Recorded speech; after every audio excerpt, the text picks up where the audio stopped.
It's hard to breathe, but that's alright. Hush.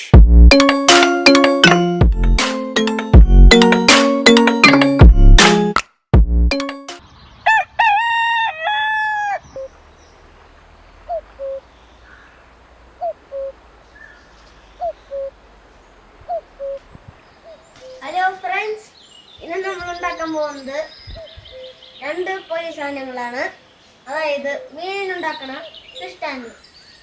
ഇവിടെ നമ്മൾ ചെറിയ ഫിഷ് ടാങ്കിന് ഉണ്ടാക്കുമ്പോൾ ഈ ഭാഗം മുതൽ ഇവിടെ വരെ, പിന്നെ അടുത്ത വലിയ ഫിഷ് ടാങ്ക് നമ്മൾ ഉണ്ടാക്കുന്നുണ്ട്. ആ വലിയ ഫിഷ് ടാങ്ക് ഈ ഭാഗം മുതൽ ഇവിടെ വരെയാണ് നമ്മൾ ഉണ്ടാക്കുന്നത്. ഇവിടെ എന്തായാലും ആരും ഒന്നും വരാത്തതാണ്.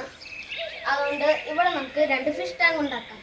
അതിന് വേണ്ടിയിട്ട് ഇവിടെ കുറച്ച് സാധനങ്ങൾ ഇറക്കിയിട്ടുണ്ട്. അതിനെ നമുക്ക് കാണാം. Follow me.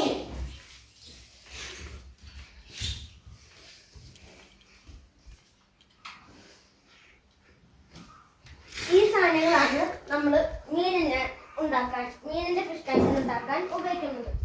ഇതൊക്കെയാണ് നമ്മൾ ഉപയോഗിക്കാൻ പോകുന്നത് അതൊന്നും ഉണ്ടാക്കാൻ. ഇവിടെ ഇപ്പൊ നല്ല മഴ പെയ്തിട്ടുണ്ട്. നല്ല ശക്തിയിൽ പെയ്തേക്കണം. നന്നായിട്ട് വെള്ളം ഒഴുകി പോകുന്നുണ്ട്. നല്ല ശക്തിയിൽ പെയ്തത്. അതുകൊണ്ട് ഇനി നമുക്ക് ഓരോന്നായിട്ട് ഈ കല്ല് മുകളിലേക്ക് കയറ്റാം.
നമ്മളെല്ലാരും കൂടി ഇതൊക്കെ ഈ പണിസാധനങ്ങളൊക്കെ മുകളിൽ ഫിഷ് ടാങ്ക് പണിയാൻ തുടങ്ങിയിട്ടുണ്ട്.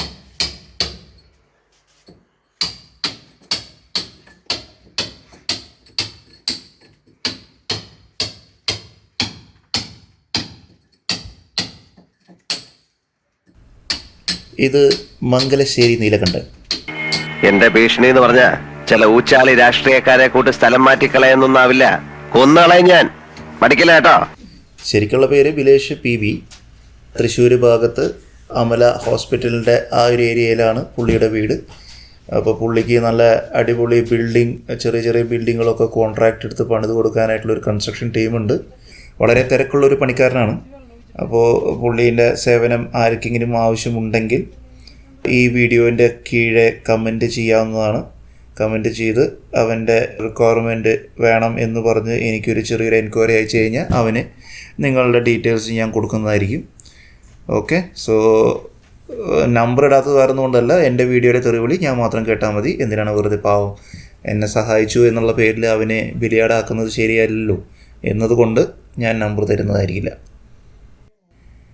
എൻ്റെ അമ്മയുടെ ചേട്ടൻ്റെ മകൻ കൂടിയാണ്. അതായത് ഞങ്ങളെപ്പോഴും പറയും, ഞാൻ എൻ്റെ അമ്മയുടെ വയറ്റിൽ ഉണ്ടായിരുന്ന സമയത്ത് ഇവനെ ഒരുപാട് എടുത്തുകൊണ്ട് നടന്നിട്ടുള്ളതാണ് എൻ്റെ അമ്മ. അപ്പോൾ ആ ഒരു സമയത്ത് ഒരുപാട് ചവിട്ട് കിട്ടിയിട്ടുണ്ട് ഇവൻ്റെ നിന്ന് എനിക്ക്. അതുകൊണ്ട് ജനിച്ചതിന് ശേഷം ഞാനത് പലിശ സഹിതം ഇപ്പോഴും തിരിച്ചു കൊടുത്തുകൊണ്ടിരിക്കുന്നതാണ്. നാട്ടിൽ എപ്പോൾ ചെന്നാലും ഞാൻ അവനെ ചവിട്ടി കൂട്ടുന്നതായിരിക്കും. അതാണ് ഞങ്ങൾ തമ്മിലുള്ള ബന്ധം. ഇപ്പോൾ ഈ ടാങ്ക് പണിത് ഇട്ട് കഴിഞ്ഞ് അതിൻ്റെ ഒരു ക്യൂറിങ് ടൈം ഉണ്ട്. അപ്പോൾ ഒരു 3-4 ദിവസം അത് ക്യൂറിങ്ങിൻ്റെ പ്രോസസ്സ് കഴിഞ്ഞ് അതിൽ നെക്സ്റ്റ് പ്ലാൻ എന്താണെന്ന് വെച്ച് കഴിഞ്ഞാൽ അതിൽ ടാർപോളിൻ കെട്ടും. ടാർപോളിൻ കെട്ടിയതിന് ശേഷം അതിൻ്റെ ഉള്ളിൽ വെള്ളം നിറച്ചിട്ടിട്ട് ഒരു 2 ആഴ്ചയോളം ഇടും. അതായത് അതിൻ്റെ pH ലെവലെല്ലാം അത് റെഗുലറായിട്ട് ചെക്ക് ചെയ്യും. അതിൻ്റെ ചേഞ്ച് ഉണ്ടോയെന്ന് നോക്കി pH ലെവലെല്ലാം കറക്റ്റായിട്ട് സെറ്റ് ചെയ്തതിന് ശേഷം മാത്രമേ അതിൻ്റെ ഉള്ളിൽ ഫിഷിനിടുള്ളൂ. ഇനി രണ്ടാമത്തെ ടാങ്ക് ഇതിൻ്റെ അപ്പുറത്തെ സൈഡിൽ രണ്ടാമത്തെ ടാങ്ക് പണിയും. അങ്ങനെ ഏകദേശം നമ്മുടെ പണി തീരാറായി. ഒരു ഭാഗം. നമ്മുടെ ആങ്കർ ബിസിയാണ്. ആങ്കർ അവിടെ ഗെയിം കളിച്ചോണ്ടിരിക്കുകയാണ്. അതുകൊണ്ട് ആങ്കറിങ്ങും വീഡിയോ എടുക്കലും ഞാൻ തന്നെ ആക്കിയിട്ടുണ്ട്.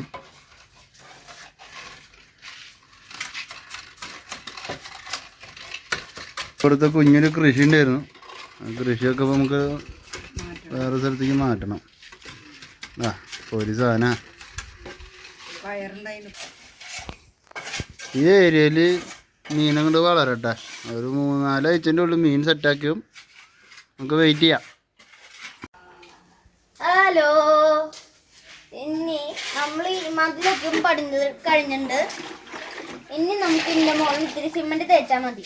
ഇനി മീനുകളിന് ഈ ഫിഷ് ടാങ്കിന് വെച്ച് തരാം. ഇതാണ് ചെറിയ ഫിഷ് ടാങ്ക്. പിന്നെ ഇതും ഒരു വലിയ ഫിഷ് ടാങ്ക്. വലിയ ഫിഷ് ടാങ്കും ചെറിയ ഫിഷ് ടാങ്കും ഉണ്ടാക്കണം എന്ന് പറഞ്ഞില്ലേ, അത് ചെറിയ ഫിഷ് ടാങ്കും ഇത് വലിയ ഫിഷ് ടാങ്കും. നല്ല രസികൻ മഴ. എന്ത് രസമാണ് മഴയത്ത് നിൽക്കാനല്ലേ. അപ്പോൾ നമ്മുടെ 2 ടാങ്കും പണി കഴിഞ്ഞിരിക്കുകയാണ്. പണി കഴിഞ്ഞ് 2 ആഴ്ചയായി. ആദ്യത്തെ 4 ദിവസം ക്യൂറിങ് ടൈം കഴിഞ്ഞ് ടാർപോളിൻ വിരിച്ചതിൻ്റെ പിറ്റേ ദിവസം അതിൽ വെള്ളം നിറച്ചിട്ടിരിക്കുകയാണ്.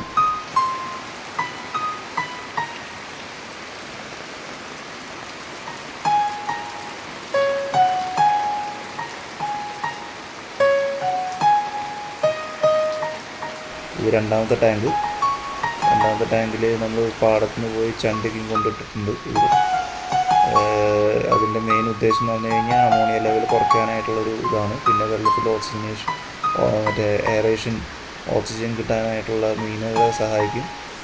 ഇത് എയറേഷന് വേണ്ടി സെറ്റ് ചെയ്തിട്ടുള്ള പമ്പാണ്, എയർ പമ്പ്. ഇതൊരു താൽക്കാലിക അഡ്ജസ്റ്റ്മെൻ്റാണ്.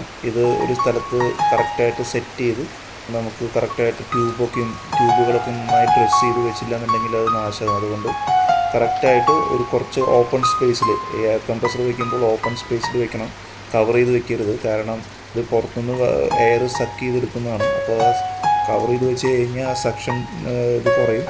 അപ്പോൾ ഓക്സിജൻ്റെ ലെവലും കുറയും. അപ്പോൾ ഓക്സിജൻ വെള്ളത്തിൽ എത്തിക്കാനായിട്ട് ചെയ്യേണ്ട ഒരു സംഭവമാണ്. അതാണ് എയറേഷൻ സിസ്റ്റം. ഇത് ഒരു മസ്റ്റായിട്ടൊരു കാര്യമാണ്. കാരണം കെട്ടി നിൽക്കുന്ന വെള്ളമായതുകൊണ്ട് ഇതിൻ്റെ ഉള്ളിൽ എയറേഷൻ മസ്റ്റായിട്ട് കൊടുക്കണം. ഇല്ലയെന്നുണ്ടെങ്കിൽ ഓക്സിജൻ്റെ ലെവൽ താഴ്ന്ന് മീനുകളൊക്കെ ചത്തുപോകും. അപ്പോൾ നമ്മുടെ കൃഷി നമ്മൾ വിചാരിച്ച പോലെ സക്സസ്ഫുൾ ആവില്ല. 0% പ്രോഫിറ്റിലേക്ക് നമ്മൾ നീങ്ങും.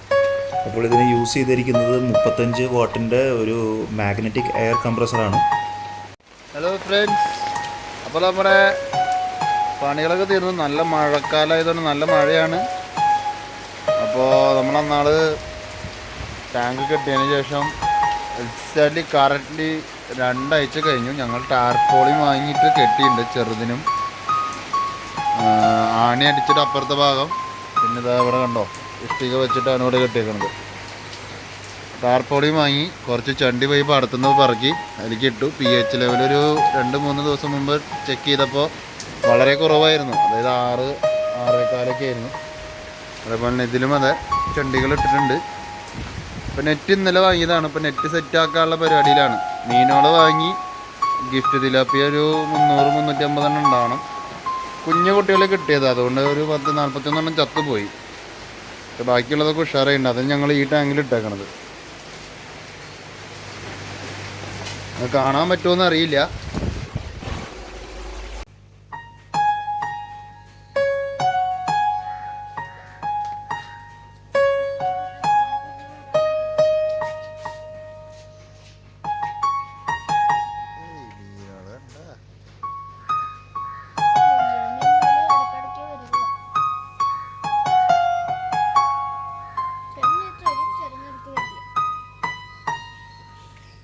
ഞാനിപ്പോൾ എൻ്റെ ഉള്ളിലേക്ക് തല്ലിട്ട അവർ വരില്ല.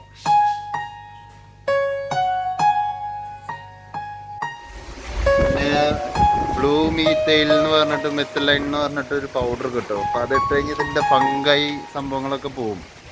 അപ്പോൾ അതൊക്കെ ചെയ്തിട്ടുണ്ട്.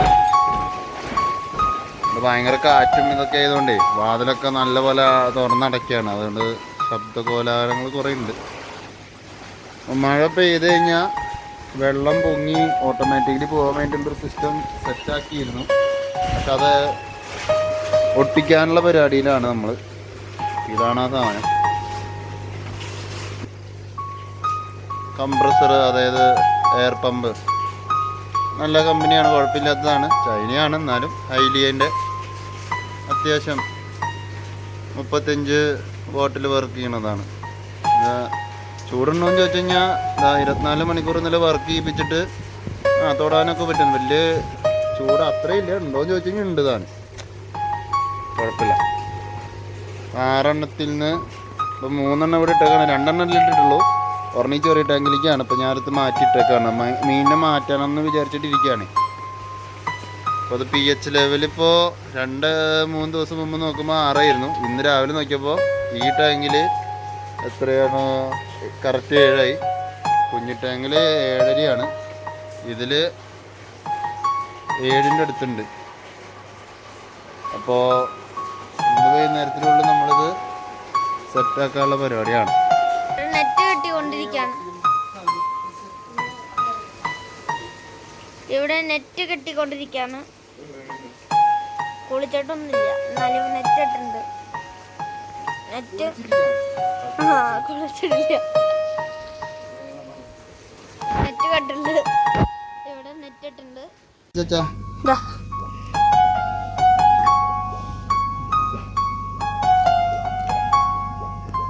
ഒരെണ്ണത്തിൽ ചത്തുണ്ട്, കണ്ട പൊങ്ങി കിടക്കുന്നത്.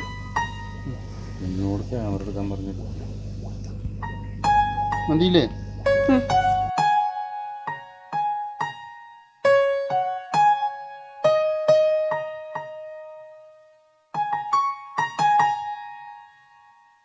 കരിമീൻ കുട്ടികളിൽ കൊണ്ടുവന്നതിൽ 100 എണ്ണത്തിൽ 8 എണ്ണം ചത്തു. അപ്പോൾ 92 ബാലൻസ് ഉണ്ട്.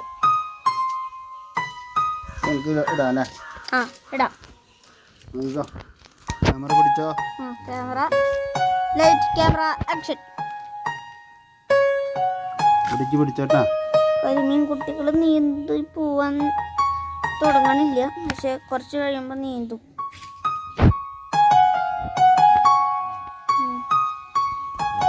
ഒരെണ്ണം കിടന്ന് പടയുണ്ടുള്ളു. പുറത്തേക്ക് പോകുമ്പോൾ നോക്കാം. ഇത് പൊങ്ങി വരുന്ന ബക്കറ്റ് ആയതുകൊണ്ടേ ഇങ്ങനെ ചെരിച്ച് വയ്ക്കാം.